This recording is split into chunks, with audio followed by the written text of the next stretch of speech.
Biba má jednu veľký proste secret power, alebo ESO v rukave, a to je to, že je skvelý človek, ale okrem toho ešte pracuje v kanadskom LinkedIne ako account director na Mid Markets, čo znamená, že si tam akože veľká osoba, hej?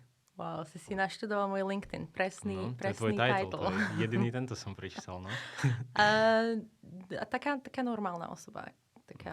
Taká mid-level osoba v salese. Keďže preto sa to volá aj mid-market. OK. Ale akože pracuješ priamo v tom, že LinkedIn je kanadská firma alebo USA firma? LinkedIn je americká firma a má v Kanade office, kde vlastne máme čisto iba sales a customer success pre kanadský trh. OK.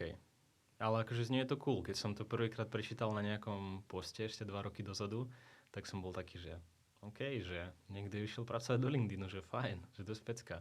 Že a je to tam také seriózne, ako to vyzerá na LinkedIne, že vieš, keď niekto pracuje v Microsofte, či si náhodou tiež robila, áno, tak je to akože, že taký proste, že taký veľký vibe filmový, že si tam, alebo tam proste 10 salesakov v nejakom dene sedia a tak to nie. Office je veľký, akorát rozmýšľam, že prečo som ťa tam nevzala, keď sme sa stretli v Kanade. No, ale neviem, či ti to odpustím.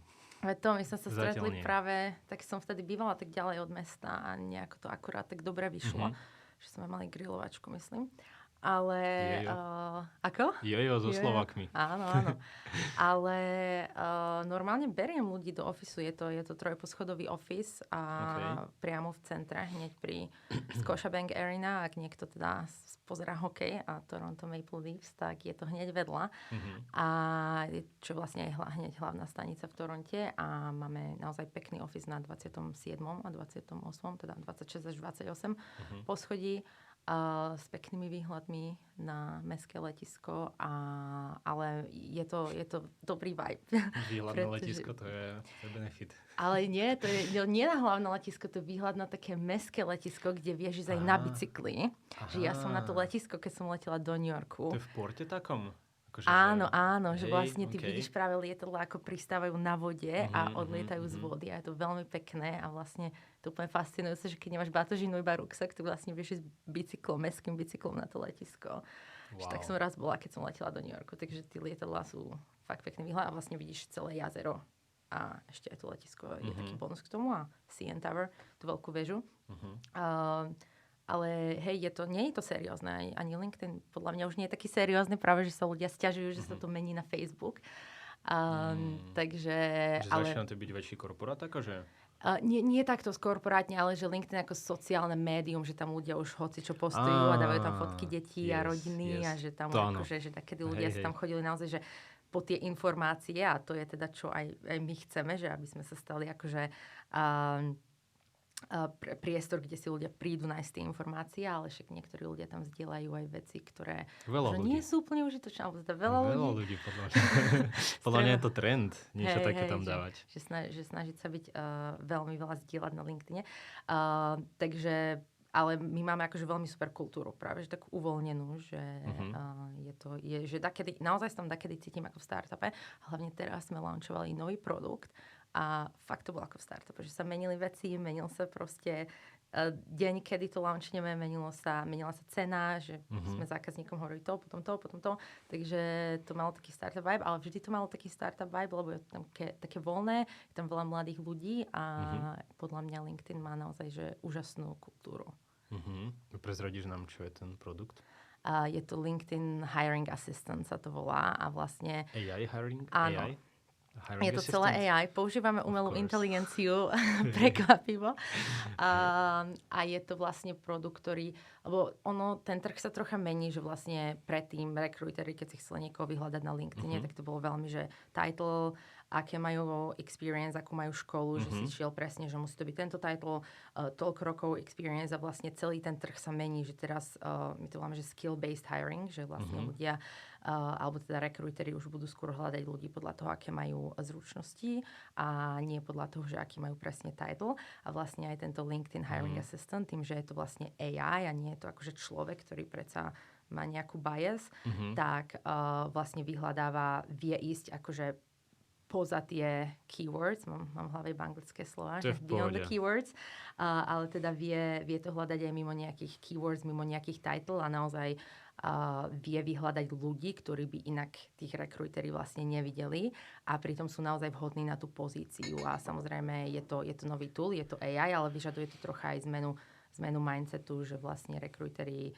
vlastne zmení to celé to, ako si hľadáme prácu a ako si nás hľadajú tí, ktorí chcú, aby sme pre nich pracovali. Pretože aj teraz už vidíme výsledky, že to vyhľadáva naozaj často iných ľudí a často vhodnejších na tú pozíciu, ale samozrejme tá AI, ako každá iná AI sa učí, takže vieš tam dávať feedback, vieš povedať, toto sa mi nepáči, toto sa mi páči a hlavne hľadať to za teba, takže ty už nemusíš strácať ten čas ako recruiter hľadaním tých ľudí, ale ono to hľada za teba a ty máš už iba čistú pipeline s ľuďmi a môžeš im písať. OK. A ako vlastne ešte, že celkovo LinkedIn zarába peniaze? Cez aké kanály, že... Áno, to sú, myslím, že 4 hlavné streamy. Jedno by bolo tu LinkedIn Talent Solutions, to kde ja pracujem a to je asi 70% alebo možno 60-70% vlastne zdroj príjmu. A to je všetko ohľadne talentu. To znamená, že ako hajrujeme ľudí, čiže joby, čo vidíš na LinkedIn, keď na LinkedIn chceš nájsť job, tak niekto ten job musí zaplatiť a ho tam postnúť. Čiže inzerát vlastne. A inzerát, áno. To je vlastne to, čo jedno z tých vecí, ktoré predávam ja.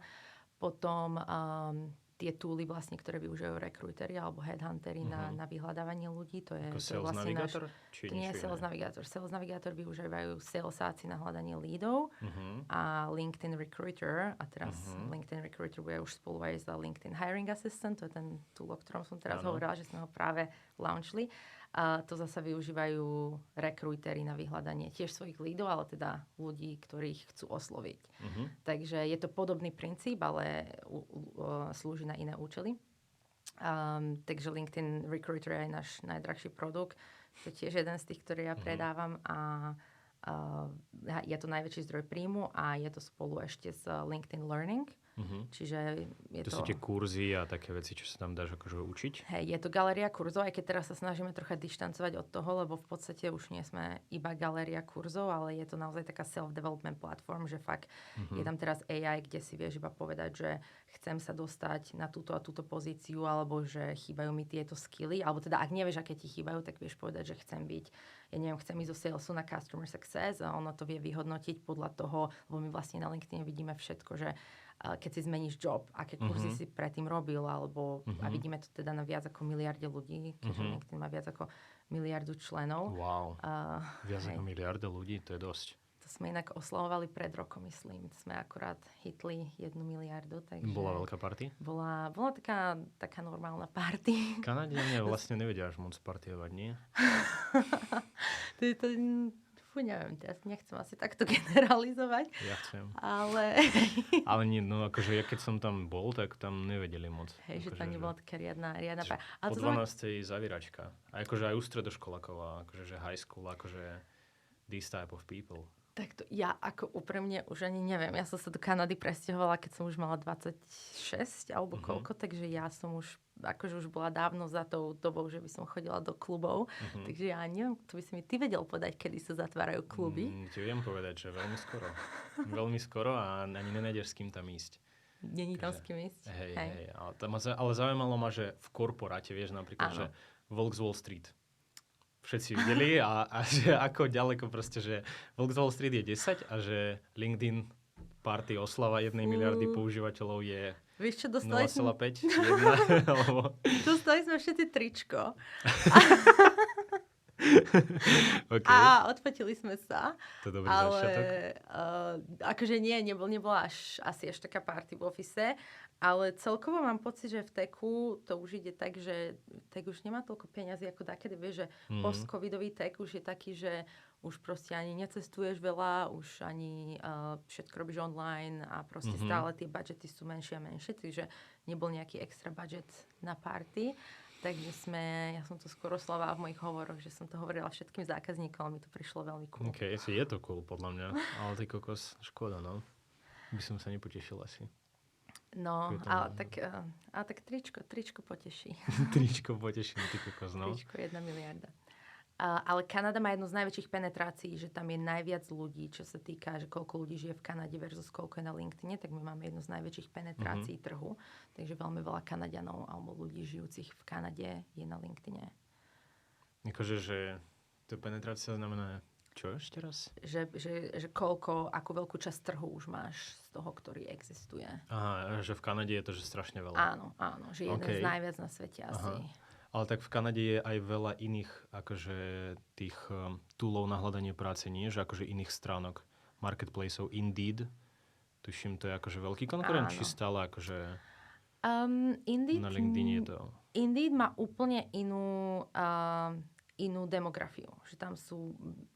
Nie je veľmi náš konkurent, hlavne LinkedIn nie je job site, že to stále niekedy musím aj edukovať mojich zákazníkov, že my nie sme job site, my sme social media. Aj zákazníkov, aj kamarátov. Aj kamarátov, takže nám tam chodí ten passive talent, že vlastne ľudia ako ja, tí, ktorí majú prácu a nehľadajú si prácu, ale chceme vedieť, že čo robíme, chceme vedieť, že kde sa ľudia posunuli, chceme zistiť nejaké informácie a tak si veľa ľudí nájdu prácu, lebo vlastne to vidíme aj na dátach, že keď je naozaj že správna oportunita v správny čas, tak veľa ľudí je ochotných zmeniť prácu. Akože toto bola všeobecne pravda. Teraz posledné roky vidíme, že je menší movement. Ľudia sa boja meniť prácu, lebo sú strašne neistá doba. Ale akože všeobecne, že áno, že aj keď si niekto nehľadá prácu a ho tam niekto osloví a je na to správny čas, tak ten človek vie odísť a vlastne to je to, kde tak sa väčšinou hľadá ten top talent, lebo nie vždy, samozrejme, jasné, však máme aj layoffy a samozrejme môže sa stať rôzne dôvody, prečo človek nemá prácu, ale že často ten top talent je aktuálne zamestnaný. Poznáš ešte nejaké takéto pikošky z trhu? Ako si povedala, že či moc sa nepohybuješ v týchto akože dátach ohľadom, ako vyzerá trh práce, koľko ľudí je zamestnaných, nezamestnaných, aké sú tie tendencie, že ako si spomenula, že teraz napríklad ľudia nechcú meniť prácu. Menej, no. Nie, poznám, tak tie dáta musíme aj poznať, pretože však sales nie je len o predávaní, ale hlavne ja som account manager, že ja už mám svojich zákazníkov, takže oni sa ma často aj pýtajú, že čo sa deje, že čo sa deje na trhu práce, čo vidíme v dátach, čo robia iné firmy v ich odvetí.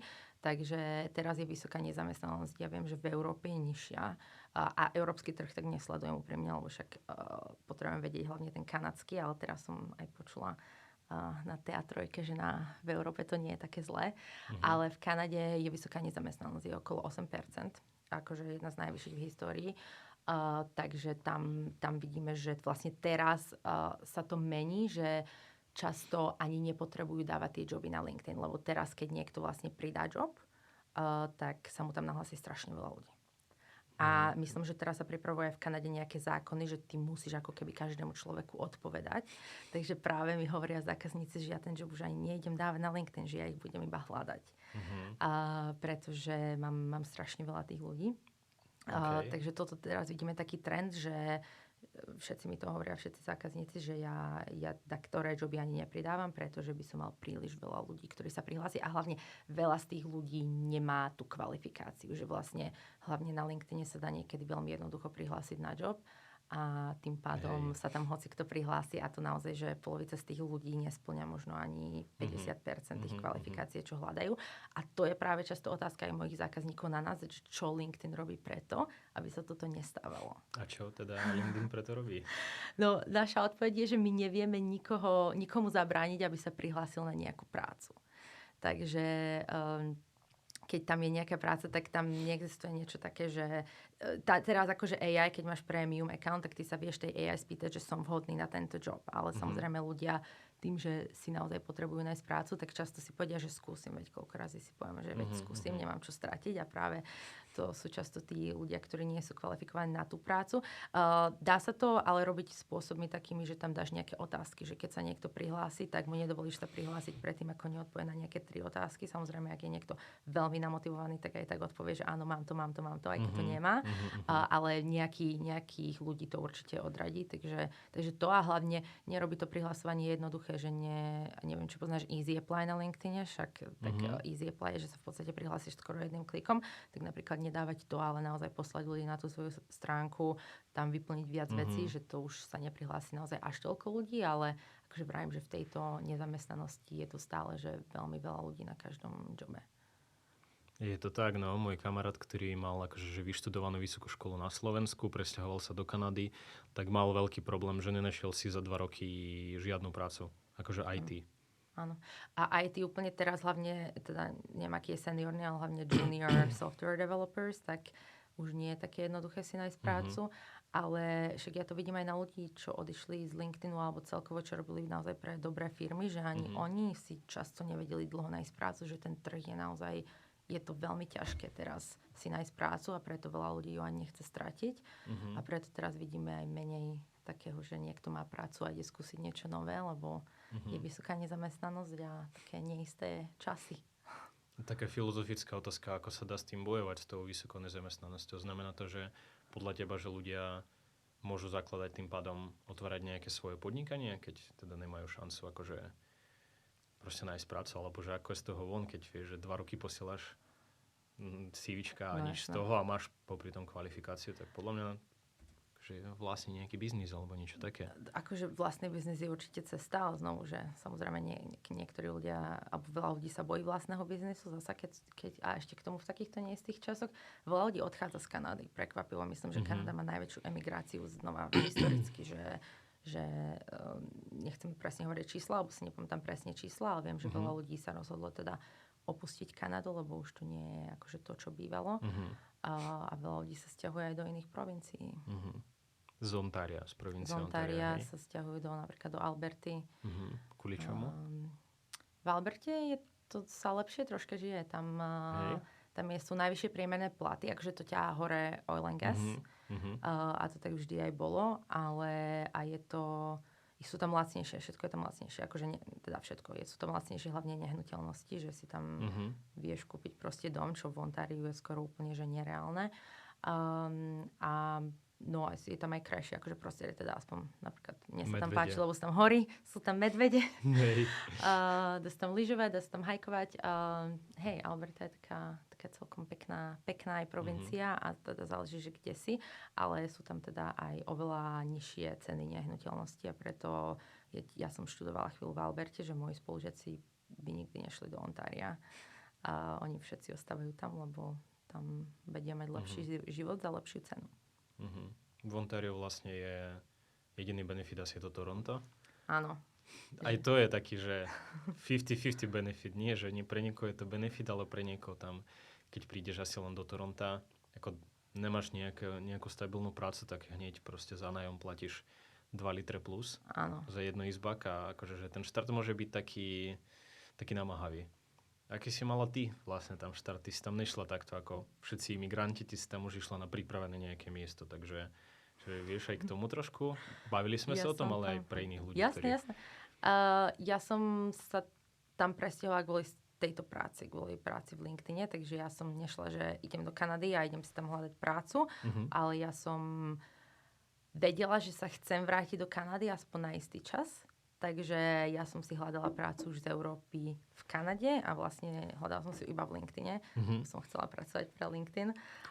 Zaujímavé. Takže ja som vlastne všetko vsadila na LinkedIn Toronto a vyšlo to. A vlastne až keď som dostala tú job offer, tak som sa v rámci, alebo teda v priebehu 3 týždňov presťahovala do Toronta. Ty si tam presťahovala a ako dlho to trvalo vlastne zohnať tú prácu? Predtým z Európy. Hej, že si bola v Európe, si mala v akej situácii? Si bola v Microsofte, si pracovala? Že bola si v zamestnaní, dala si výpoveď odtiaľ už a už si začala hľadať? Alebo ešte si akože bola tam? Nie, ja som ešte bola v Microsofte a začala som hľadať... vedela som, že sa chcem vrátiť naspäť do Kanady a začala som teda hľadať prácu v LinkedIn. LinkedIn vtedy hajroval celkom dosť a teda celkom dosť na kanadské pomery, že ja neviem, že tam boli otvorené 3 pozície na sales. Tak som sa vlastne prihlásila a teda prihlásila som sa na 2 pozície a teda jedna z nich vyšla a celý ten proces trval, neviem, možno aj 2 mesiace, akože to vie byť dlhý proces. A vlastne keď som už zistila, že som dostala tú prácu, tak ja som nemusela dávať oficiálne výpoveď, lebo LinkedIn je vlastnený Microsoftom, takže ty vlastne ani oficiálne nesmieš dať výpoveď. Tam sú určené presné pravidlá, že keď niekto z LinkedInu ide do Microsoftu. Akože ja som to celé riešila externe, hej, že neexistuje nič interné, že ja z Microsoftu vidím interné joby v LinkedIne alebo naopak. A väčšina jobov je aj celkovo, že všetky sú na LinkedIne, že nemáme moc interných. Takže ja som sa prihlásila aj externe ako hoci kto iný na LinkedIne. Okay. Ale vlastne potom tam bolo pravidlo, podá HR, že ako náhle niekto ide z Microsoftu do LinkedInu, tak vlastne tam musí byť tá kontinuita. Takže ja som nemusela dať, že výpoveď, ale vlastne iba sa nahlásilo, že odchádzam do LinkedInu a ono sa to ako keby že plynulo prešlo a ja som musela mať, že deň predtým, ako som nastúpila do LinkedInu, bol vlastne môj posledný deň v Microsofte. A ako vyzerali tie pohovory? Tie boli veľmi náročné. Čo znamená veľmi náročné pre Kanadu? Bolo to, myslím, že to boli 4 kola. Prvé bolo akože recruiter screen, však tak to je, to bolo akože v pohode. A potom vlastne bol pohovor, myslím, že prvý s mojím manažérom, terajším manažérom, alebo on bol aj môj hiring manažér a to bolo čisto o číslach, keďže to bolo na sales. Čiže nie, že akože o číslach, že matematika, že koľko je 2x8, ale že aké sú tvoje aktuálne výsledky, že teda aká je tvoja kvota, ako si na tom teraz, sme skoro na konci fiškálu, aký máš ešte gap, koľko, ak máš nejaký gap, tak ako ho teda uzavrieš a ako dosiahneš svoj target, a koľko si na tom, v akom produkte sa ti najviac darí, ako sa ti podarilo spraviť tento obchod, čo sa ti nepodarilo, akože to bolo, akože aj čo sa ti nepodarilo, ale hlavne, že v číslach. Ten som sa pripravila, mala som tam nakreslené nejaké teda svoje grafy, screenshotované všetko. Okay, super. To bol prvý. Potom druhý si myslím, a ten druhý som trocha vytesnila z pamäte úprimne, ale ja si myslím, že ten druhý bol práve presne, že tiež už ešte iba ja a môj manažér a to bola presne taká malá akože roleplay troška a potom presne otázky typu, že aký deal si uzavrela, ako sa ti ho podarilo uzavrieť, čo najviac zavážilo, čo by si spravila inak, aký by to malo iný dopad, alebo naopak, čo sa ti nepodarilo a ako by si to teraz spravila inak, ako si v porovnaní so svojím tímom, proste takéto interview otázky. Čiže také fakty viac proste, že no, tvoje výsledky, ako si sa k tomu dostala. Áno, ako som sa, ale už nie, že o číslach, že chýba mi, ja neviem, 500 000, aby som dosiahla svoj target, ale už teraz to bolo skôr také, že, akože, že ako som to dosiahla, lebo toto je inak veľmi dôležité v LinkedIne, že aj s mojím manažerom sa vždy bavíme o tom, že keď uzavriem nejaký deal, tak nejde iba, že akože koľko peňazí som priniesla, ale že naozaj, že čo som sa z toho naučila a že ako sa mi to podarilo. Že to sa mi páči, že tam fakt veľmi rastiem, lebo viem pomenovať svoj úspech a viem pomenovať svoj neúspech a viem sa z toho naučiť a tým pádom sa viem veľmi zlepšovať a to je dosť taká akože mentalita v LinkedIne, že sa naozaj zlepšovať a učiť sa aj z tých chýb, aj z tých dobrých vecí. No a potom bol posledný pohovor finálny a ten bol úplne najťažší. Ja som si vzala, že 4 dní dovolenku vtedy. Okay. A pripravila som sa na ňu už fakt veľmi poctivo, lebo vravím, že ja som všetko v tom vsadila na túto jednu rolu a dala som do toho úplne všetko. A to bolo vlastne s 3 manažérmi z LinkedInu, čiže 2 noví a ten môj aktuálny manažér. A ja vlastne teraz, keď sa pozriem na to naspäť, že pred 3 rokmi, že kde som bola pred 3 rokmi, kde som teraz, že ja neviem, ako som si vtedy trúfla na toto. Hej, že bolo dosť hardcore. Že to bolo celkom hardcore, ale ja som bola taká, že ja to chcem a proste idem to skúsiť a dám do toho všetko. Ale keď sa pozerám spätne, tak si vravím, že wow, že neviem, ako som si trúfla, ale trúfla som si. A prečo? Akože však to bolo niečo akože... že to bol luck, že sa ti tam podarilo dostať? Nie, to vôbec nebol luck, to bola práve, že akože tvrdá práca, ale že som si vôbec akože trúfla ísť z Európy na pohovor do LinkedInu s 3 manažérmi, samozrejme po anglicky, keď nie som ani native speaker, že akože podľa mňa, že aj teraz by som sa bála, keby idem na pohovor do nejakej inej firmy s 3 manažermi. Aj na Slovensku, aj všade, vieš, že vtedy som predsa mala ešte menšie, akože menej skillu, ako mám teraz. Takže keď sa tak dozadu pozerám, tak si vravím, že som bola celkom odvážna. No a... OK. A aký bol ten pohovor? No to bolo, malo presne 3 časti, že vlastne prvá bola roleplay, oni mi dali scenár, ja som hrala to, čo teraz robím, čiže akože predajcu a oni dvaja hrali zákazníkov, môj manažér aktuálny si iba robil poznámky. Druhá časť bola znovu nejaké otázky, že sa ma proste pýtali na mňa, na môj prístup k práci, ako fungujem, keď mi tak chýbajú ešte nejaké doláre do dosiahnutia výsledku, ako fungujem v tíme, ako sa učím a takéto znovu podobné otázky. A tretia bola, že to som dostala 10 minút, že povedz nám o sebe. A je jedno, že ako to spravíš. Či to bude Otázka zo základnej školy angličtiny. Áno, ale máš na to Tell 10 something minút. about yourself. Presne.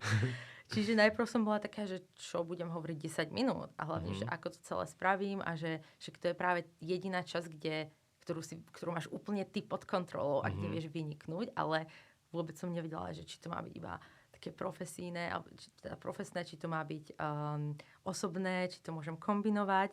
Takže najprv to bolo celé, že čo idem spraviť a preto som si vzala naozaj aj tie, myslím, že to boli 4 dní dovolenky, že som sa na to potrebovala poriadne pripraviť a začínalo to naozaj, že brainstormingom, že som proste písala kamarátom, písala známym, že poďme brainstormovať, čo také by som o sebe mohla povedať. Vieš, že nemáš... Málo ľudí je podľa mňa taký, že povedz mi niečo po sebe a vedia o sebe a vedia vysypať príbeh. Takže som nevedela ani, že ako to spravím. No a začalo to akože brainstormingom, začala som si robiť nejaké poznámky, začala som tvoriť nejakú prezentáciu. Čiže si mala aj prezentáciu o sebe? Hej, nakoniec som mala aj prezentáciu. Takže PowerPointovú, hej? Pár slajdíkov, asi to bola Canva, ale hej. OK. A či si tam dala? Fotku z detstva? Z detstva nie, ale dala som tam fotku zo strednej školy, z Gimpla. A vlastne ja som ako keby reflektovala na svoj život, ale ono to nebolo ako, že chronologický príbeh, že tu som chodila do školy, tu som chodila do Nextérie, aj Nextéria tam bola. Ale bolo to skôr o tom, že vlastne tam vynikol ten storytelling. A ja vlastne teraz spätne viem, že preto som aj mňa nahajroval môj manažer, lebo sa mu páčil môj storytelling. A v sales je veľmi dôležitý storytelling, že vlastne môžeš mať hociaký dobrý produkt, ale musíš ho vedieť predať. A on hľadal práve niekoho, kto bude vedieť byť dobrý v storytellingu. A ja som si pripravila tú story, si myslím, že dosť dobre a vlastne viem spätne, že to akože... Samozrejme aj tie ostatné veci museli byť v pohode, ale viem, že akože tá storytelling vynikla medzi ostatnými kandidátmi. Kto by bol povedal, že práve tá časť, že 10-minútový freestyle o sebe bol rovnako dôležitý ako proste čísla, tak? Lebo vlastne všetko, že presne, že rovnako dôležité, lebo vlastne všetko, čo som povedala, tak ono, to nebolo iba, že povedala som, že som spravila toto, ale presne, že ako to zo mňa spravilo dobrého kandidáta pre LinkedIn. Že vlastne každú jednu časť, čo som spomenula, či to bolo zo strednej školy, či to bolo z Nextérie, z Vysokej, z môjho prvého presťahovania do Kanady, že bolo, že... A ja som sa to snažila spraviť aj vtipné, lebo že každý má rád humor. A takisto aj v sales, aj zákazníci majú radi, keď ten hovor je vtipný, alebo teda, samozrejme, niektoré hovorí sú aj veľmi seriózne, ale keď proste je to troška, že to vie byť aj odľahčené a presne myslím, že som tam niečo presne spomínala, že keď som prišla prvýkrát do Kanady, že bolo minus 37 stupňov v Edmontone a presne tam všetci mali akože podpisy na e-maily, že stay warm namiesto akože best, alebo že to bolo, že fakt tam bola veľká zima a niečo som tam hovorila o tej zime. Myslím, že to bolo, že presne, že ja som musela prejsť na šošovky, lebo ja som nosila dioptrické okuliare a oni tam ti hneď zamrznú v Edmontone, že ty vlastne... Okuliare vedia zamrznúť, hej? No, tam je taká zima, že ty keď máš oni úplne sa hneď zahmleli a vlastne tam bola taká jemná, ako keď máš na aute. Ty musíš nové zoškrave. Však tam ti aj myhalnice zamrznú. A presne aj napríklad o tom som spravila jeden príbeh, ja si už nepamätám presne, že proste sa musíš vedieť akože vynájsť v každej situácii, že na každú situáciu existuje nejaké riešenie a v tom mojom konkrétnom prípade to bolo proste, že som prešla na šošovky, odtedy nosím šošovky, ale akože to bola iba jedna z vecí, ale bolo ich tam viac. A bola tam nejaká teda referencia na Kanadu a bolo to naozaj, že zaujímavé a bola tam tá dobrá story, že vlastne prečo a ako tieto životné skúsenosti zo mňa spravili človeka, ktorý má tie skilly na to, aby robil túto prácu. A bolo to teda aj vtipné a bolo z toho vidno, že áno, že som si aj dala na to tú námahu. A nakoniec to vyšlo. A to bola asi aj dobrá predispozícia toho, že si dobrý predajca, lebo si vedela vlastne seba im predať Áno. a otočiť seba vlastne tým smerom, ktorý oni chcú vidieť, aby proste to dobre vyzeralo. Áno, to bolo čisto na to, že predaj seba, že ak vieš predať seba, tak vieš predať aj hoci čo iné. Nice. A oni akože v LinkedIne väčšina ľudí sú pracujúci akože z zahraničia alebo Kanadania? Väčšinou Kanadania, ale tým, že Kanada má aj Quebec, kde sa rozpráva po francúzsky primárne, tak máme tam ľudí z Francúzska. Je tam vlastne jeden celý tím čisto pre Quebec, lebo tam musí každý vedieť po francúzsky, takže máme nejakých Francúzov v office, ale okrem toho sú väčšinou Kanadania. A vnímaš nejaký taký rozdiel medzi kanadským akože hustle culture, alebo že kanadskou proste kultúrou práce a svojou akože Central Eastern European? Vieš? Takou, že CE hustle, že Nexteria hustle, že vyvíjaš veci zadarmo, proste nie, že sedíš dlhšie v práci a tak, lebo to podľa mňa akože dosť oceňujú akože na imigrantoch, že oni proste sú ochotní pracovať akože aj overtime, aj ostať v noci, aj toto spraviť jedno, že sa nehanbia a tak, a že či si to vnímala aj na sebe, keď si tam prišla, že si bola taká, že akože vy už idete domov, že však ešte treba makať. Ja som taká určite bola, pretože som sa musela veľmi veľa učiť. Ale ono to je trocha také, že vlastne v salese tam za teba hovoria iba tie výsledky. Takže veľa ľudí tam maká, pretože chce mať dobré výsledky, nielen chce dosiahnuť svoje čísla, ale chce akože ešte dosiahnuť oveľa viac ako svoje čísla. Hej, že je to veľmi, akože, že je to veľmi dobré prostredie, že všetci si radíme, ale na druhej strane je to competitive, lebo sales bude proste vždy competitive a každý chce byť lepší ako ten druhý, že aj teraz s kolegom si vrajme, že dúfam, že on bude, ja budem lepšie o 1% ako on a on, že o 1 viac ako ja, alebo však si prajeme, ale pretože obaja chceme byť, že tí najlepší. Jasné. Takže, ale ja som na začiatku pracovala, že veľmi veľa, kým som teda pochopila, ako mám pracovať, ako môžem pracovať aj, že menej časovo a viac smart a dosahovať tie isté výsledky. Ale akože všeobecne je tam, si myslím, že dobrá kultúra, že veľa ľudí ide z ofisu domov, ale zasa vieš, že však vieme sa pripojiť znovu doma, že viem, že veľa ľudí, aj keď odíde skôr z ofisu, lebo musí ísť niečo vybaviť alebo vyzvihnúť deti, tak proste večer si ešte sadnú k tomu laptopu. Ale to som pozorovala aj v Prahe, že veľa ľudí takto v techu je veľmi, veľmi ambicióznych a proste chcú mať veľmi dobré výsledky, ale asi všeobecne platí, že akože imigranti tým, že na začiatku sa musia presadiť a takisto samozrejme ani nie sú native speakers v angličtine, tak možno do toho musia investovať trocha viac na začiatku. Mala si nejaký impostor syndrom, keď si tam bola, alebo doteraz možno? Že imposter v tom, že som horšia ako ostatní, alebo že si nezaslúžim svoje výsledky?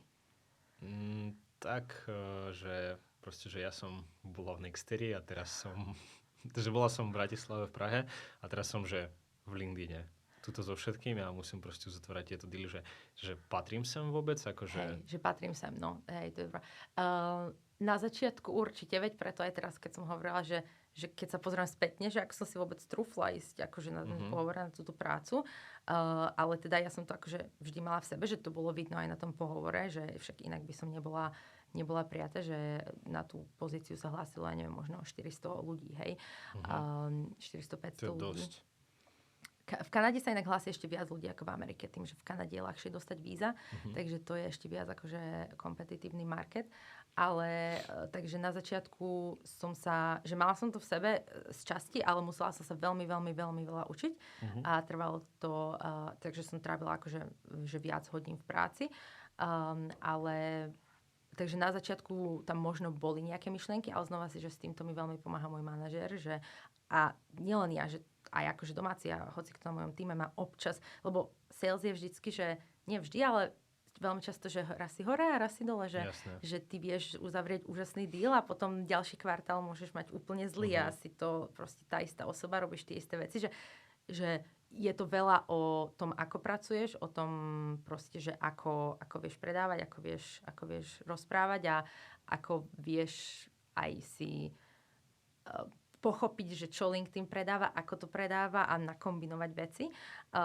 Ale niekedy to vie byť aj o šťastí a môže sa stať, že proste niekedy nebudeš mať to šťastie. Takže viac ľudí má takéto občas myšlienky, že patrím sem a môj manažér vždycky nám pripomenie, že patríte sem, že inak by som vás nevybral, inak by ste neprešli týmto procesom.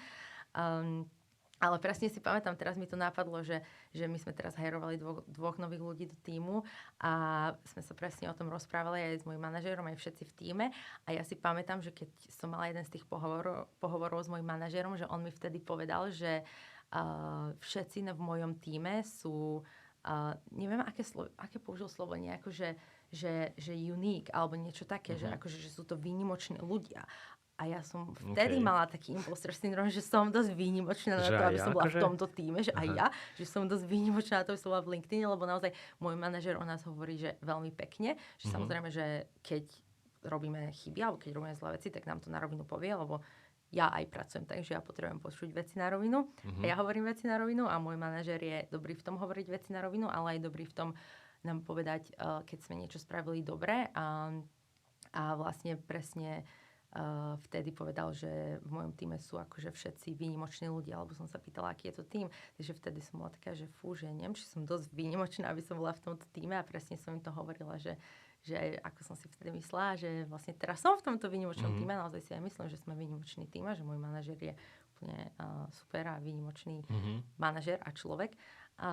Takže vtedy som mala, ale teraz už nemám, lebo aj keď niekedy uzavriem nejaký deal a ja verbálne už len idem k tomu, že napríklad, že ale že bolo to aj, ja neviem, o šťastí, tak môj manažer mi vždy pripomenie, že nie, ale ty si spravila toto a toto a tým si dosiahla, alebo on nerad hovorí za nás, ale on mne pomôže dať otázky a pomôže mi prísť tomu, že nie, ale že ty si spravila toto, alebo že čo si spravila. A vtedy si spomeniem, že aha, že veď, ale že ja som spravila toto a to dopomohlo k uzavreniu toho dealu, alebo že ja som kontaktovala túto osobu, alebo išla som na to takto. Takže hej, teraz už vlastne, keď sa pozriem na všetky svoje dealy a výsledky, tak viem, že boli zaslúžené nejakou tvrdou prácou a rozmýšľaním veľa o tom, že ako to idem spraviť a učením sa z predošlých chýb. Ako myslíš, že je moc dôležité mať presne akože v práci vo personálnom rozvoji nejakého človeka, ktorý je presne ako tvoj manažer? Zatiaľ to vyzerá pre mňa ako nejaký poloboh. Nejaká astrálna projekcia proste, ktorá ide do miestnosti a tak trošku levituje nad zemou, že pár milimetrov. Lebo fakt akože, že veľmi dobrý leadership podľa toho, čo hovoríš, že ako moc podľa teba to je dôležité? Extrémne. Ja som mala vždy šťastie na dobrých manažerov, aj v Microsofte som mala dobrého manažera, aj teraz v LinkedIne mám super manažera a podľa mňa je to extrémne dôležité, lebo vravím, že a hlavne v salese, lebo často o sebe pochybuješ, keď sa niečo nepodarí. A celkovo, že ľudia väčšinou to robia tak, že keď sa ti niečo nepodarí, tak si myslíš, že to je akože tvoja vina a koniec sveta. A keď sa ti niečo podarí, tak často, alebo možno, že to práve robím iba ja, neviem. Že často také, že nemohla som byť až taká dobrá, že čo sa ešte iné stalo a práve tým, že vlastne máme fakt super leadership aj nad môjim manažérom, aj nad ním, aj proste ďalej. Tak akože to fakt musím povedať, že LinkedIn Canada má úžasný leadership a že je to strašne dôležité, že aj vidím, že teraz sme nahajrovali nových ľudí a viem, že už aj teraz sú samozrejme dobrí, ale že z nich budú akože že budú naozaj extrémne dobrí, pretože môj manažer je veľmi dobrý v coachingu, že my máme raz do týždňa čisto iba coaching session. To je dosť akože frekventovanie. No, raz do týždňa máme o číslach a raz máme coaching na díly. Čo riešite vlastne na tom coachingu na díly? Väčšinou prídem s niečím, že toto chcem uzavrieť, ale nejde mi to preto, lebo toto a vlastne brainstormujeme, že možno by si mohla spraviť toto. On sa ma pýta otázky a zistím, že aha, veď, ale ja ešte stále nemám dostatok informácií na to, aby som uzavrela tento deal. Takže mi tu vlastne pomáha pochopiť, že čo ešte potrebujem, aby som úspešne uzatvorila tento deal. Alebo sa bavíme, alebo buď, že prídem s nejakým dealom, ale to často robím aj tak ad hoc, že potrebujem skočiť na call, lebo potrebujem pomôcť s týmto konkrétnym dealom, ale často si určíme nejaký skill, že na tomto skille chcem teraz pracovať, potom na ňom pracujeme. Môj manažer inak nerád koučuje na konkrétne díly. To fakt robím, že iba, že keď súrne potrebujem, lebo on rád koučuje na skilly, lebo tie vieš potom aplikovať na všetky svoje díly. Takže ten skill-based coaching. A on je v tom inak veľmi dobrý, že on bol aj vyzdvihnutý celkovo medzi manažermi v celej akože Severnej Amerike, že Kanada, USA ako jeden z akože top manažerov na coaching. Dosť solidné. A aké 3 skilly? Že teraz, neviem, že pracuješ na ktorých 3 skilloch, alebo že ktoré 3 si sa najviac recently naučila, že sú to skilly ako, neviem, že cold calling, alebo storytelling, alebo niečo také viac hard skilly, alebo sú to nejaké také abstraktnejšie, že... Často abstraktnejšie. Učili sme sa, že ako ísť vlastne viac do hĺbky v nejakých mojich díloch, lebo a hlavne teraz, lebo ja teraz pracujem s väčšími firmami, predtým som pracovala s malými firmami a s tými malými firmami tam to vedelo byť občas také, že transactional, aj keď tie akože viac strategické dealy, tie nikdy nie sú transactional, ale presne, že čím robíš s väčšími firmami, že musíš vedieť ísť viac do hĺbky a tam je konkrétny skill, že vlastne pýtať sa lepšie otázky, hej? Že napríklad na to sme sa koučovali, alebo teda on mňa koučoval dlho, že ako sa viem pýtať lepšie otázky na to, aby som dostala hlbšie a lepšie informácie o tej firme a o tom, čo potrebujú dosiahnuť, aby som teda vedela lepšie potom pripraviť svoju story. A taká úplne teoretická rovina, že keby si toto musela zvládnuť celé bez toho manažera, tak ako dlho by ti to trvalo? Že proste akože, že ako by to spomalilo tvoj progres, keby proste, že nemôžeš sa na neho obratiť a spýtať sa, že počuj, že neviem toto, že poraď mi a on ti proste akože nejako poradí, ale že musíš na to všetko prísť sama. Fú, tak teraz ani neviem, že či by to vôbec... Rozmýšľam, či by to vôbec bolo možné akože bez nejakého... No asi áno, ale mať niekoho, kto ťa vie guidovať, to určite ten proces urýchli. Akože asi by si to vedel spraviť bez toho.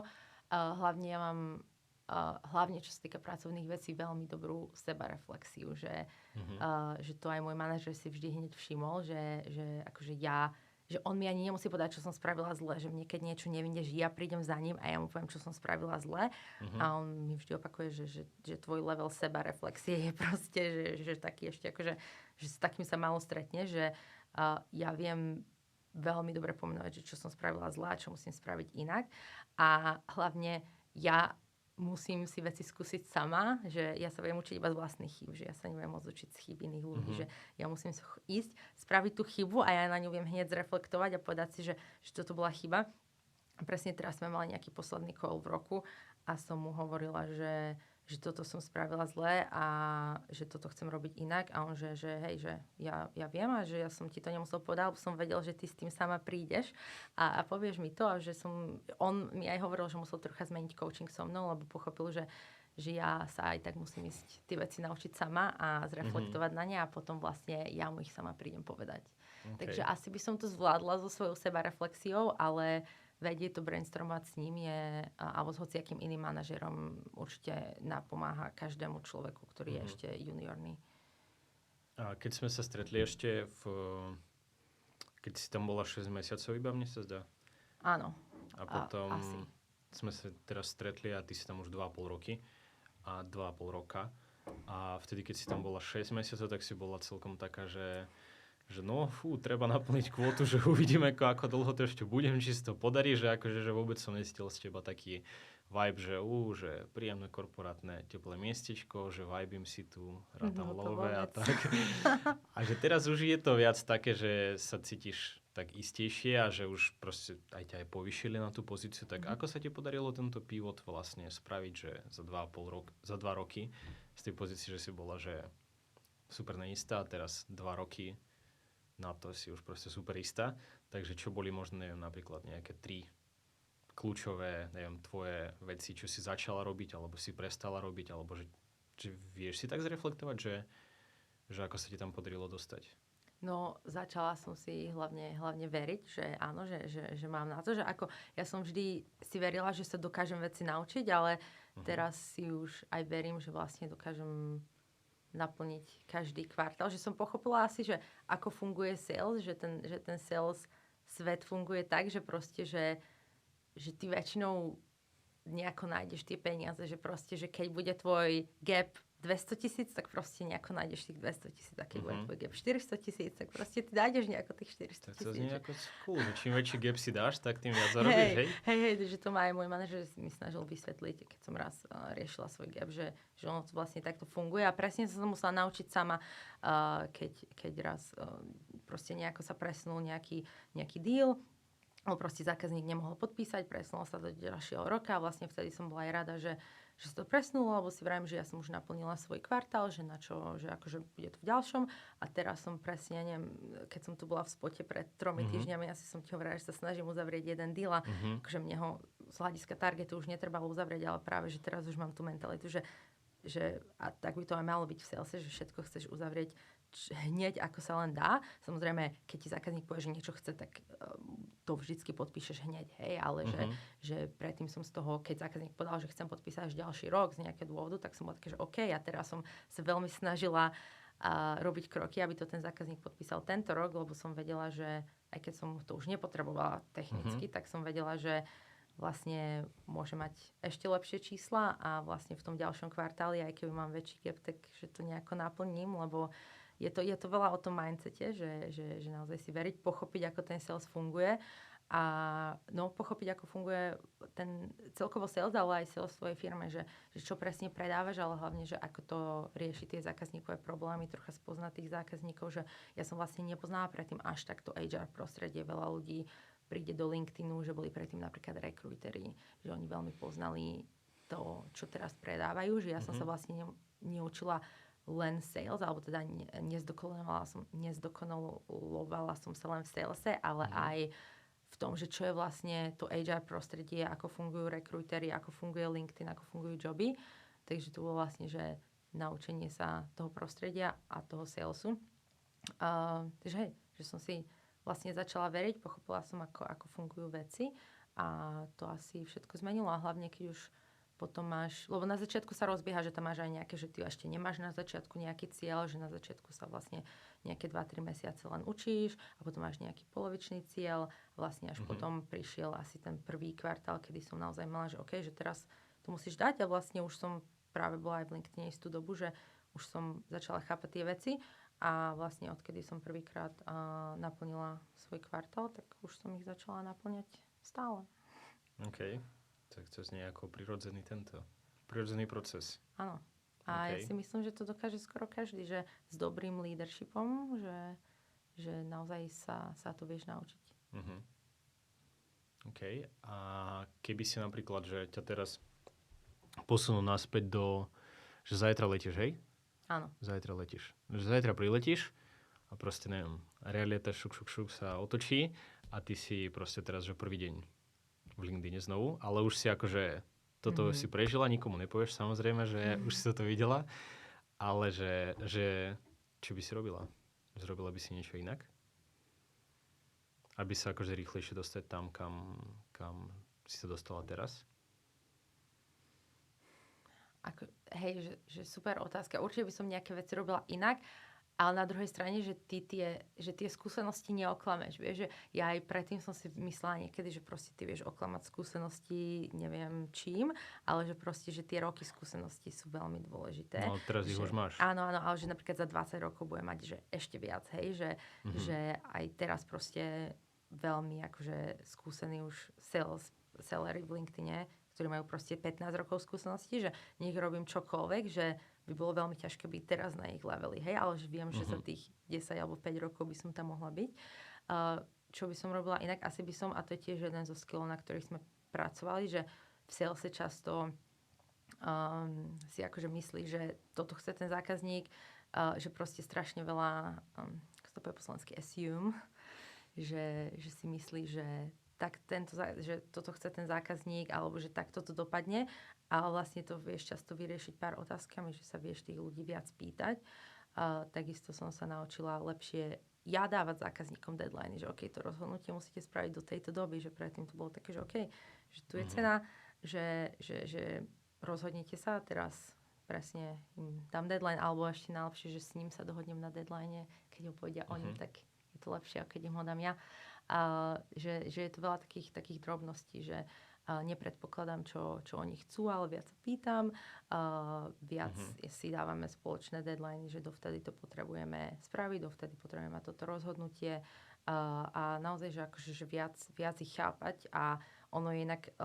Ja si to viem aj dobre merať, lebo my nahrávame väčšinu hovorov a ja sa snažím hlavne nahrávať každý svoj hovor, lebo za prvé sa z toho viem naučiť a za druhé mi to strašne pomáha, lebo nemusím si robiť poznámky, že viem počúvať toho zákazníka a to je ďalší skill, k ktorému prichádzam, že listening, že naozaj to active listening je strašne dôležité v salese, že ty si spomenul, že Wolf of Wall Street a vlastne, že presne, že ten sales ľudia mali v hlave niekedy, že je presne taký, že ty musíš selovať a rozprávať a pičovať a vlastne ono to už tak nie je dnes, že ten sales sa strašne zmenil a že my si meriame v koloch, koľko rozprávam ja, koľko rozpráva zákazník a lepšie výsledky sú vtedy, keď zákazník rozpráva viac.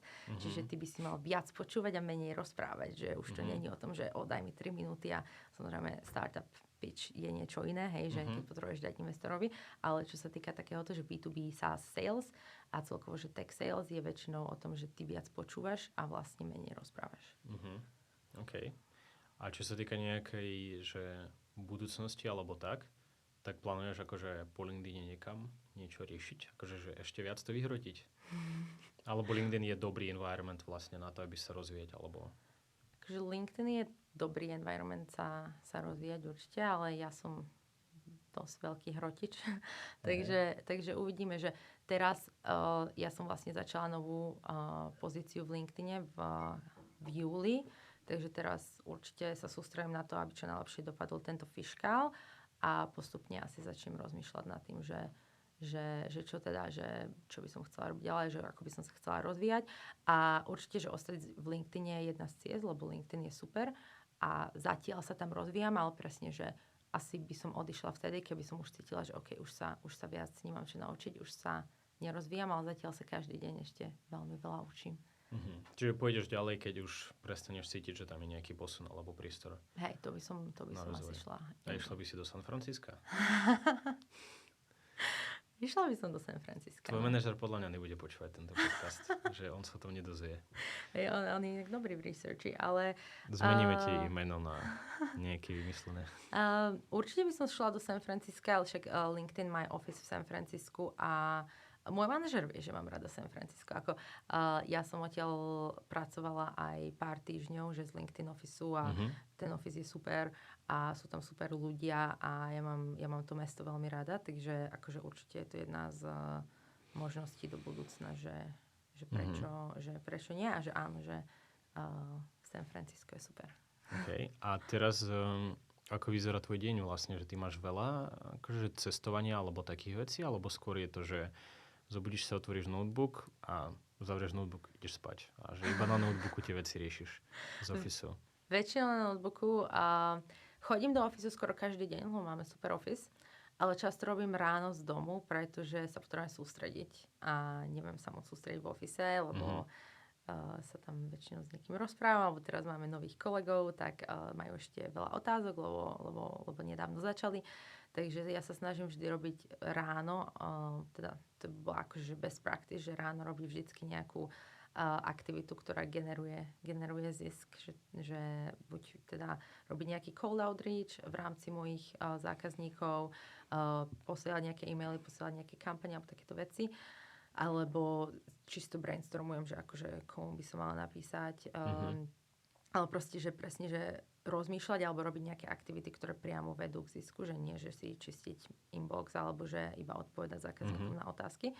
A na to potrebujem väčšinou sa sústrediť alebo sa pripravovať na koly, že naozaj si pozerať dáta a pripravovať, že čo chcem asi v tých koloch povedať.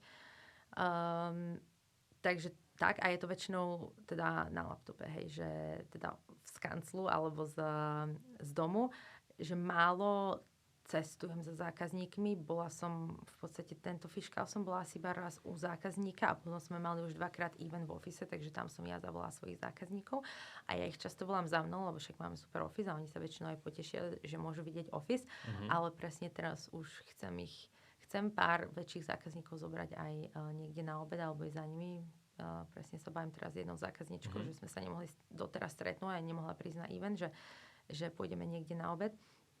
Ale je to menej, lebo ľuďom sa už nechce cestovať a toto je presne ten, že tag po covide, že už sa oveľa menej cestuje, že akože B2B SaaS sales sa robí väčšinou online, hej, že to, že už bereš zákazníkov hrať golf a tak, že tie časy sú už dávno preč, hlavne teda v Severnej Amerike. Napríklad v Prahe sme ešte videli tento trend, že ísť so zákazníkmi na hokej, alebo proste, že ešte ísť s nimi takto osobne, že všetci sú väčšinou v tom meste a radi sa stretnú. V Toronte, tým, že je také drahé, veľa ľudí žije mimo mesta, takže by museli prísť buď väčšinou na vlakov, tam sú hrozné zápchy, alebo by museli trčať v zápchách, takže sa im nechce. Takže často vlastne ani nie sú tak blízko, takže sa im nechce prísť iba kvôli obedu alebo tak. No, takže väčšinou je to online. A tvoji zákazníci sú z Toronto iba? Nie, celá Kanada, takže plánujem... To by ani nedošli moc asi, nie? No to nie, iba akože tí z Toronto, ale ja plánujem ísť teraz do Vancouveru niekedy v máji, lebo tam mám pár zákazníkov, tak chcem ich pozrieť. Lebo oni sa vždy aj potešia tým, že vlastne keď oni nemôžu prísť na naše eventy a my nerobíme eventy tam, že aspoň keď ich prídeš pozrieť, ale samozrejme musím na to mať nejaký dôvod, že OK, plánujem tu uzavrieť nejaký deal, tak idem za nimi, že nemôže to byť len tak, že chcem ich ísť pozrieť. Že prvá otázka by bola, že OK, že koľko dolárov vieš priniesť z tohto výletu. Čiže takto všetko na čísla orientované.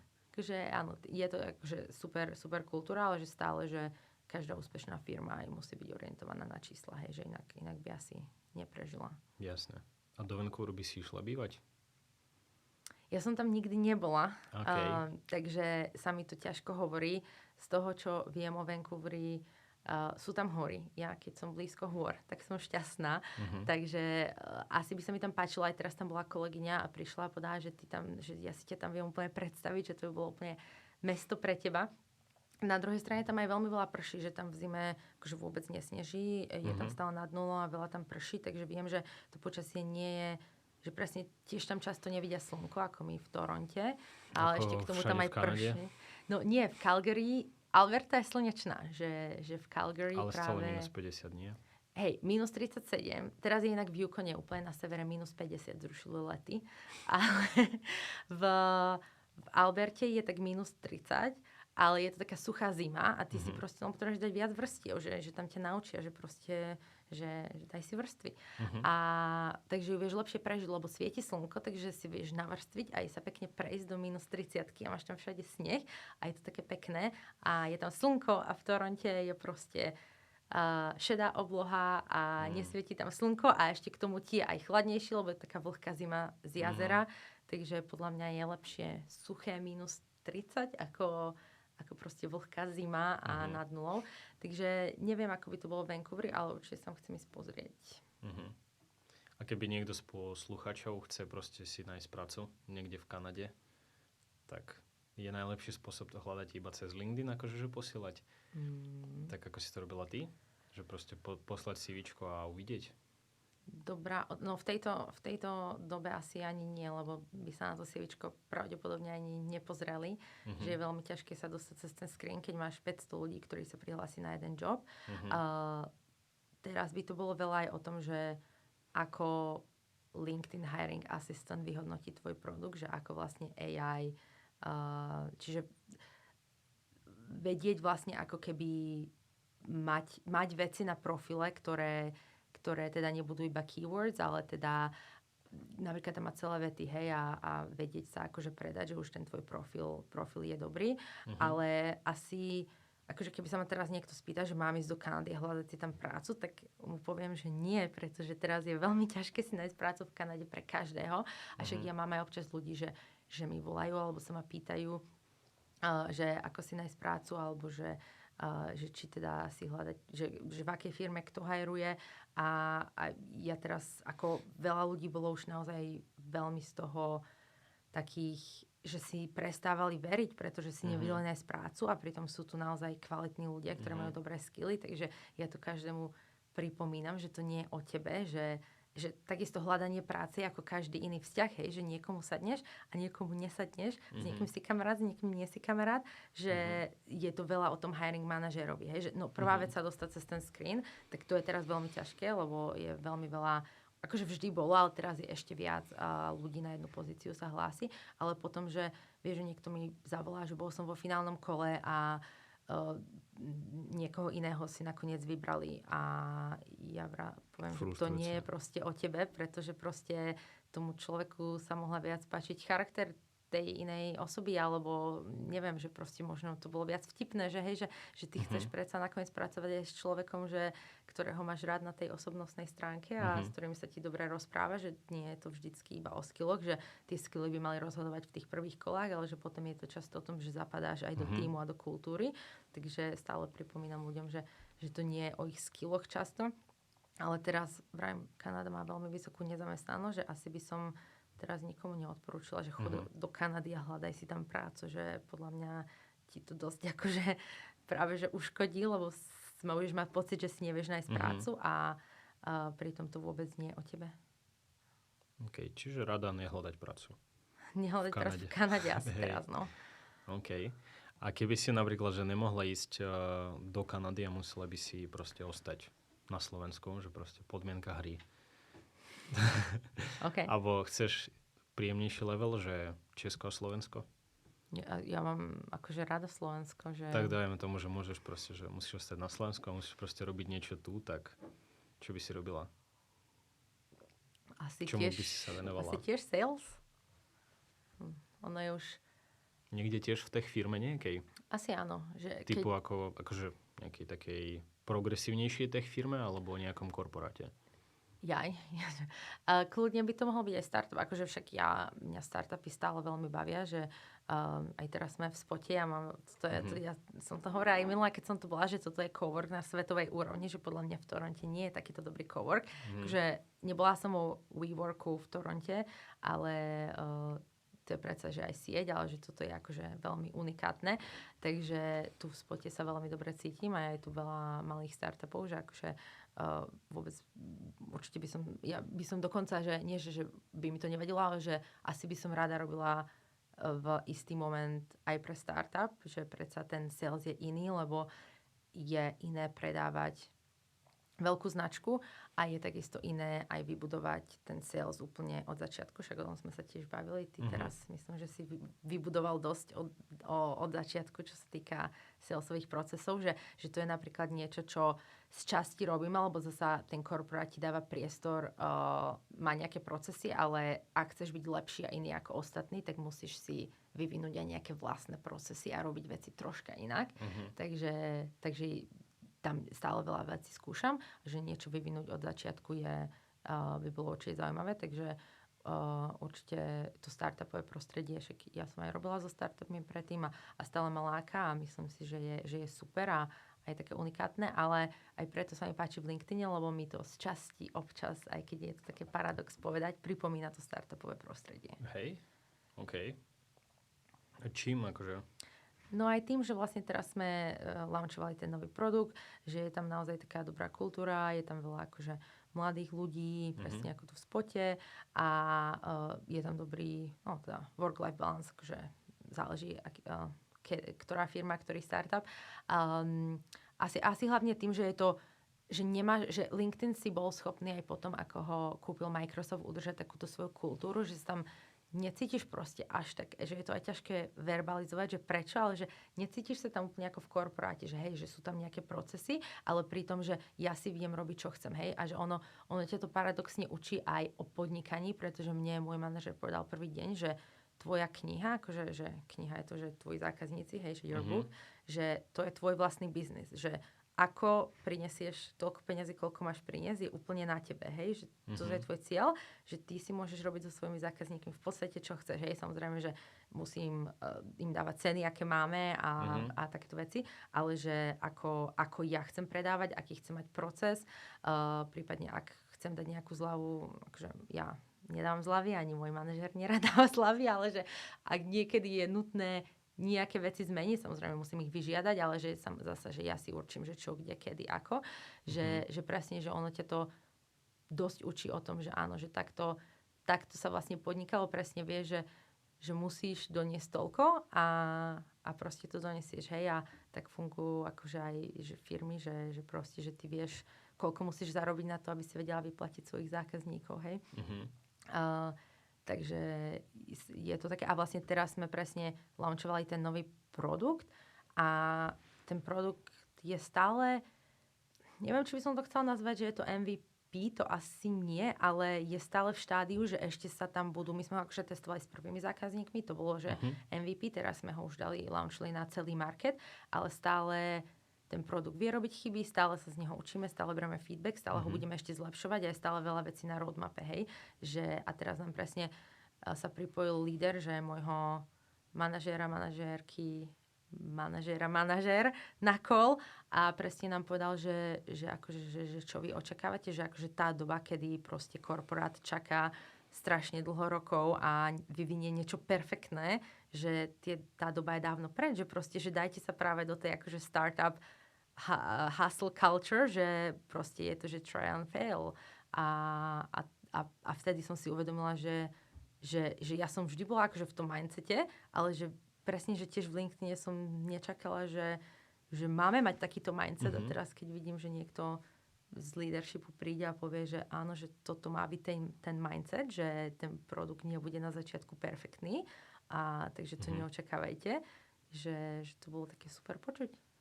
No, čiže tam aj haslite po startupovsky. No teraz úplne, že ja som vravila každý deň inú sumu môjmu zákazníkovi, každý deň iný launch date, a im to aj vyslovene hovorím, že fakt, že LinkedIn mám pocit, že je teraz ako startup, ale v tom najlepšom slova zmysle. Môžeš si dovoliť, nie? Že že on už je dosť taký stabilný a môže akože vyvíjať nejaké side produkty. No, toto bude akože, nebude to asi side produkt, že ono to bude naozaj že hlavný produkt o pár rokov, že to zmení úplne všetko, ako funguje recruiting. Akože nie je to side produkt, ale že vyšli sme na trh neskôr ako startupy, ale vyšli sme na trh ešte, podľa mňa 10 rokov dozadu by takáto veľká firma nevyšla na trh s produktom, ktorý ešte má nejaké takéto bugy. Ako sa môžu ľudia pripraviť na túto budúcnosť, čo bude o 2 roky, keď to bude taký veľký game changer, tak bude sa dať na to pripraviť vôbec? Je to super otázka a presne akože, že nad tým teraz stále rozmýšľam a asi presne sa snažiť, alebo teda skilliť sa, že mať čo najviac skillov a vedieť tie skilly predať, že ono to vôbec nie je už o tých teda titles a o tom, že akú máš školu, ale že naozaj, že to hajrovanie budúcnosti bude o tom, že aké máš skilly a ako vieš dobre tie skilly predať na svojom profile a na svojom CVčku, aby teda vedela tá umelá inteligencia vyhodnotiť, že áno, že ja som ten najlepší kandidát a som teda, že v top 10. Čiže bude sa to dať akože obullshitovať. Nejako, lebo ako si povedala, že keď vlastne musíš to len proste na svojom LinkedIn profile akože vyskladať, ako SEO optimizácia kind of, nie? Že to bude, že AI ako bude vyhľadávať, že toto musí mať, akože samozrejme experiences neobullshituješ, ale môžeš si spraviť, že spravím si tieto kurzy, lebo to sa do toho zaráta. Skilly dám, recommendations, alebo čo ešte vlastne? Áno, dá sa. Preto to je presne aj potom o tom, že ako ty napromptuješ ten tvoj request ako recruiter alebo ako niekto, kto chce zamestnať. Hej, a toto sa nás aj presne pýtajú zákazníci a teda určite je to niečo, čím sa LinkedIn zaoberá, ale zase, že ty nevieš overovať, či niekto má nejaký skill. Že keď si niekto dá, že má communication skill, tak proste, že ako ho vieš overiť, ale my teda vieme, alebo aj tá AI sa správa tak, že jedna vec je, čo máš na profile, že mám napríklad communication skill na profile, tak to je proste skill, ktorý si ty dal, že máš, ale potom my vieme povedať, že ak si máš, presne ako si povedal, tá skúsenosť, že ak mám 2 roky skúsenosť, ja neviem, v PR roli, tak asi mám communication skill. A to je vlastne, že tam ako keby si LinkedIn na backende pridá, že áno, táto osoba má communication skill, vieme to o nej, ale vieme to o nej z tej skúsenosti. Takže sú vlastne 2 spôsoby, ako vieš na LinkedIne, alebo ako LinkedIn vie, že máš skill, jeden keď si ho dáš a samozrejme tam to vieš obullshitovať, ak chceš. A druhý je, že vieme povedať, že keď sa AI teraz pozerá na to, že kto je najlepší kandidát, tak určite, že napríklad tých prvých 15, ktorých dá, lebo väčšinou to ide teraz v väčšoch, že po 15 ľuďoch, práve preto, aby sa recruitery nepozerali na 500 ľudí, tak vlastne určite, keď communication skill je pre teba dôležitý, tak tam dá človeka, ktorý my vieme, že tú skill má, aj keď to priamo nepovedal, lebo ju má zo skúsenosti, čo má na profile a napríklad má tú skúsenosť verifikovanú, že to sa už dá. Radšej ako človeka, ktorý si to iba pridá, že mám to, ale zo skúsenosti nevidíme, že to má. Ako to je proste, že tá skúsenosť je verifikovaná? Že ty vlastne teraz, keď si pridáš job, tak on LinkedIn sa ťa aj pýta, že vieš si verifikovať cez pracovný e-mail, že tu pracuješ. Lebo ty si inak, ty môžeš ísť teraz na LinkedIn a dať si, že pracujem v LinkedIne. A ono by ti to prešlo, ale nebudeš mať pri tom, ako keď máš tú fajočku aj na A na práce Instagram. predtým to funguje? Že pracoval som v LinkedIne? Asi nie, že? Naspäť sa to už asi nedalo, to sa robí cez pracovný e-mail, no. OK. Ale dobrý tip, že takto ľudia si môžu teraz akože verifikovať. Áno, čiže presne aj verifikovací profil, že naozaj, že pracujem tu, že to bude tiež určite pomáhať. To dodáva kredibilitu presne práve v dobe, že niektorí ľudia, a samozrejme sú tam aj fake profily, LinkedIn proti tomu sa snaží veľmi bojovať, ale presne, že ty nevieš niekomu len tak zavrieť účet, hej, že samozrejme musí ho viac ľudí nahlásiť, to isté ako nejaká iná sociálna sieť, takže aj toto sa ma často pýtajú zákazníci, že mám tam nejaké fake profily, alebo že niekto si dal, že pre nás robí, že nerobí pre nás, že môžeš odstrániť, ja to neviem odstrániť, že je to sociálne médium, takisto ako niekto, kto robí pre Instagram, nevie len tak odstrániť profil, pokiaľ ho nenahlási dosť ľudí, alebo ho ja viem nahlásiť a pozrie sa na to náš tým, ktorý toto rieši. Čiže sa neoplatí vlastne si dávať také pozície, akože, ktoré znie cool, že Chief Happiness Officer, lebo vlastne ako potom tá AI vyhodnotí, že... No ale práve to nevadí, pretože ona sa už nebude sústrediť na titles, že vlastne, že tie titles už úplne je jedno, že ona sa bude sústrediť na tú experience a to, čo je v popise. Description. Áno, takže ty kľudne môžeš mať title hoci čo, že Chief Happiness Officer, to je úplne v pohode, ale tá description, z tej description bude vlastne vedieť, čo robíš, vie, v akom odvetí je tá firma a presne, že budeš tam mať popísané, že čo asi robíš a z toho budeme vlastne vedieť, že toto sú skilly, aké máš. Čiže je ultimátne dôležité mať ten description dobrý. Description dobrý je určite dôležité. A bio celkové profilu? Bio asi až tak nezáleží.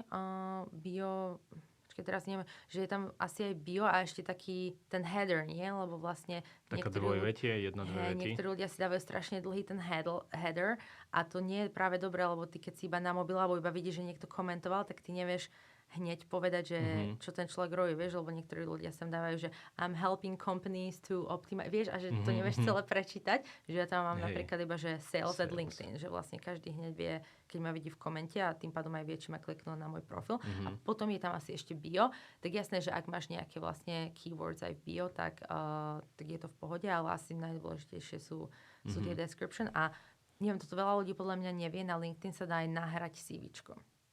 Že nie každý si môže dovoliť napísať úplne všetko na LinkedIn, lebo niekedy robíš veci, ktoré nemôžeš úplne všetko podať. Napríklad niekto robí, ja neviem, akvizície alebo takéto veci, hej, že nemôžeš dať úplne všetko verejne, čo si robil. Tak si vieš nahrať CVčko a vlastne naše tooly a aj AI vie čítať aj obsah tvojho CVčka. Nice. OK, čiže to bude akože dosť zjednodušená práca pre recruiterov vlastne. Veľmi zjednodušená. Budú vlastne recruiteri potrební? Tomuto je ťažké, teda nie, že ťažké, ale takto, ono by to malo je to ako každý iný job, že ty keď si dobrý v svojom jobe, tak ti tá AI vie pomôcť a mal by si byť ešte lepší, ale hej, ak nie si dobrý vo svojom jobe, tak ťa AI teoreticky vie nahradiť, takže malo by to pomáhať rekruiterom sa sústrediť na tie veci, ktoré vie robiť iba človek. Lebo aj keď sa rozprávame s rekruitermi, tak vlastne čo ich najviac baví na svojom jobe je robiť interviews, proste baviť sa, dávať kandidátom offers, proste ten ľudský kontakt, ten AI nevie nahradiť. Ale nebaví ich hľadať niekoho, dávať si tam keywords, robiť si proste tento search a to vie spraviť za nich tá AI. A vlastne presne teraz to ide v tom, že ona ti dá, ty si to číslo vieš zvýšiť, ale my odporúčame iba 15 top ľudí. Ty by si mal napísať tým 15? posunúť sa ďalej, niektorí ti odpíšu, niektorí nie a potom vlastne ono automaticky začne hľadať ďalších 15 a vlastne ty už ten search nemusíš robiť, ty musíš vedieť robiť iba dobrý prompt do budúcna a toto je podľa mňa ešte úplne, že game changer, že vlastne ten náš tool, tá AI bude sedieť na hovore medzi hiring manažérom a rekruiterom. Lebo každý proces začína tak, že hiring manažer ti povie, koho chcem a vlastne nie všetky veci aj dokážeš úplne verbalizovať, napísať na profil, napísať do kritérií a vlastne tá AI si bude vedieť vypočuť toho manažera, že toto chcem a ona bude vedieť tie jeho požiadavky práve dobre preložiť do tých search queries, lebo to je vlastne akože asi najväčší problém, že vlastne ako hociaký preklad aj z jazykov zo slovenčiny do angličtiny, že často sa tam stratí, ľudia si interpretujú inak veci, že vlastne tá AI bude vedieť preložiť presne to, čo ten hiring manager chce, dať tomu správne tie search queries. Niektorí, aj keď vidím rekruterov a učím ich, ako to majú robiť, tak dávajú tam zbytočné keywords, ktoré netreba, alebo tam sa sústredia na jedno odvetie a zabúdajú, že vlastne druhé odvetie sa len inak volá, ale je veľmi podobné. Vie, že tá AI rozumie týmto veciam a preto vie vlastne vyhľadať tých ľudí lepšie ako alebo teda stále sa učí, alebo väčšine prípadov vie lepšie vyhľadať ako človek a bude vedieť vyhľadať lepšie ako človek. A rekrutery by ju mali používať na tieto veci a vlastne sústrediť sa viac na to, čo môže robiť iba človek. Čiže robiť interviews. Ale aj to interviews je také nahraditeľné, nie? Inak hej, poznám jeden startup práve slovenský, ktorý práve robí interviews, AI interviews, hlavne na software developers, keď outsourcujú. Takže že ten prvý screen teoreticky, hej, ale zasa záleží, že presne, že na akú rolu, že ty keď hajruješ nejakého seniorného človeka, tak ho proste nedáš rozprávať sa s AI-kom. Ale hej, junior. Že ak hajruješ junior software developers a outsourcuješ ich, tak teoreticky ten prvý screen, aby si presne dala preč tých ľudí, ktorí teda naozaj nemajú tie skilly, tak to vie spraviť AI-kom. Tak tam akože u software developer to je inak, lebo tam vieš podľa zadania vlastne zistiť, že s nimi nemusíš ani tak veľa kecať. Presne. A napríklad, že aj tá AI asi v tom rozhovore im vie dať nejaké zadanie a ona aj vidí, že či to tam robia, že tam si to viem viac predstaviť, ale že no. Alebo akože asi tie prvé pohovory sa budú raz vedieť nahradiť, ale presne záleží aj, že aký level. Ale stále teda rekrutery si myslím, že spĺňajú dôležitú úlohu aj v dávaní ti toho offer a teda a predstavení ti tej pozície, že oni sú v podstate sales people, hej, ale že oni sa ti snažia predať ten job, hlavne keď je to, že ty sa naozaj snažíš niekoho prehovoriť, aby k tebe prišiel robiť. A to si tiež vyžaduje skill, preto veľa ľudí sa z rekruterov šli na pozíciu do LinkedInu, ktorú mám teraz ja. OK, kvôli čomu akože išli? No oni vlastne, ty keď si rekruter, alebo teda nie že ani rekruter, ale vyslovene, že sourcer, že ty to je vlastne sales pozícia, že ty robíš v nejakej recruiting firme a vlastne ty máš presne nájsť nejakého človeka do istého momentu, hej? A teraz presne funguje tak, že ty sa s tou firmou stretneš, oni ti povedia, aké majú požiadavky, ty prídeš, začneš si robiť svoj search, ukážeš im nejakú prvú vzorku, oni ti povedia, že toto chceme, toto nechceme, ty nejako rekalibruješ ten search a vlastne, a toto teraz už vie spraviť, hej, že tá AI, ale že tí ľudia boli vlastne, oni mali tiež svoj target, že do mesiaca musíš naplniť toľko a toľko rolí a priniesť toľko a toľko biznisu, hej. Čiže vlastne oni mali sales skill a mali aj skill z toho recruitment prostredia z HR a to je vlastne veľmi dobrá kombinácia pre LinkedIn, lebo my predávame hiring a HR produkty, talent produkty. OK. Ešte taká otázečka na záver, že podľa teba Biba, že aké 3 skilly sa oplatí takto učiť, akože, že stále bude akože, že potrebné aj v dobe toho, že AI-ko nahradí veľa toho? No, podľa mňa storytelling môže byť jeden z nich, pretože ľudia chcú počúvať stories, ale chcú ich počúvať od ľudí často a nie od AI. Takže toto je aj otázka, aj ktorou sa my zaoberáme stále, že nahradí AI nás, nahradí AI proste sales people. Znova, možno juniorných, možno nejaké menšie transakcie, ale že aj teraz ten sales, že B2B SaaS, že veľa ľudí si myslí, že to sú jednoduché produkty. Oni, tie produkty môžu byť jednoduché, ale to, ako ich predávame, nie je jednoduché, lebo musíš predávať vlastne veľmi strategicky. Takže ja si myslím, že akože ten kontakt človeka s človekom a vedieť mu teda povedať tú story, že to asi, alebo aj dúfam, nebude vedieť nahradiť AI. A čo ešte znamená, že predávate to strategicky, aby som lepšie pochopil? Áno, že vlastne veľa ľudí si myslí, že OK, že je to jednoduchý produkt, že ja neviem, že B2B SaaS, že ako to môže byť ťažké predať, ale ten spôsob, akým predávaš, to sa aj volá, že consultative selling, že vlastne ty si ako keby konzultant, že ty s tým človekom potrebuješ pochopiť teda jeho problém, čiže ho musíš počúvať. Takže tie jednoduché produkty predávame veľmi strategickým spôsobom, hej, že to nie je tak, že to je ten produkt, takéto má vlastnosti, toto robí, to potrebuješ, ale že musíš sa vedieť pýtať tie otázky a musíš prísť s nejakým strategickým plánom, musíš presne vedieť naviazať ten produkt, čo robí na to, čo potrebuje ten zákazník, hej, že za tým je akože často dosť strategický proces, alebo vie za tým byť veľmi strategický proces, aj keď to niekedy vie byť jednoduchý produkt, že aj job na LinkedIn môže byť jednoduchý produkt, ale často nevieš predať aj jeden job. Hej, asi. Ale to je kvôli tomu, že vy môžete strategicky akože viacero rôznych vecí dať do toho balíčku, čo vy mu predáte, že to není vždy, že SaaS 10 eur na mesiac subscription, že ale že vy tam máte toho strašne veľa. Aj to, a vlastne aj to mi pomohlo akože veľmi prísť do tohto levelu, že ja som si vedela dobre zinternalizovať, že takéto máme produkty, takto to viem spojiť a takto to viem predať ako jeden balík. Ale aj často, aj keď je to iba že jeden produkt, že často zákazník nechce minúť ani, ja neviem, 2000 na jeden produkt, hej, že aj kedy ten jeden produkt potrebuješ mať na to celú stratégiu, že ako to tomu človeku prednesieš a vlastne vedieť mu povedať, že taký to bude výsledok. OK. Čiže prvý skill bude storytelling. Áno.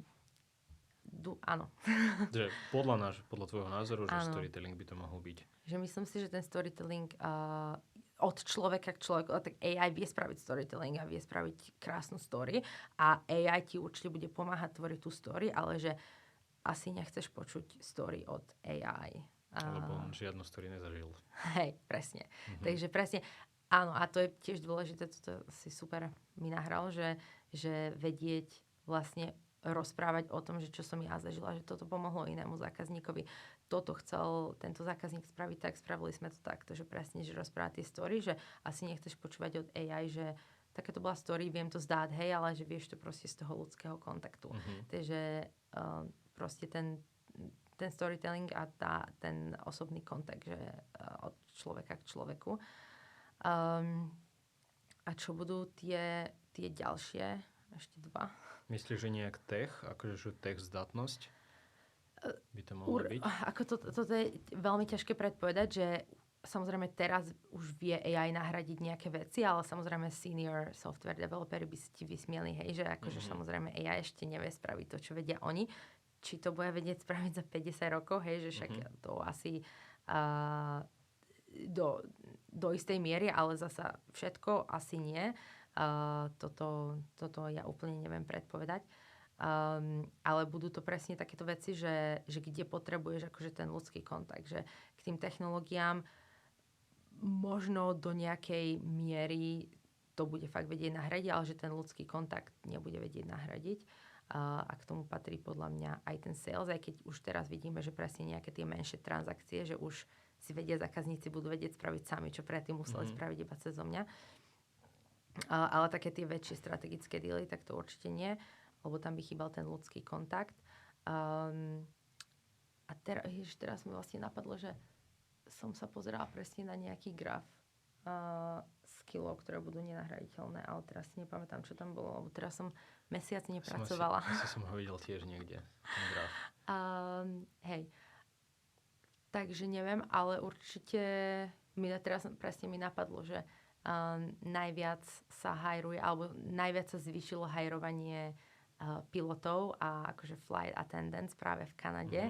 Ja mám vlastne jednu kanadskú Eurolinku, tak som im to akurát posielala. A že samozrejme, že to je jedna z vecí, že neviem, že či pilotov budeš vedieť nahradiť.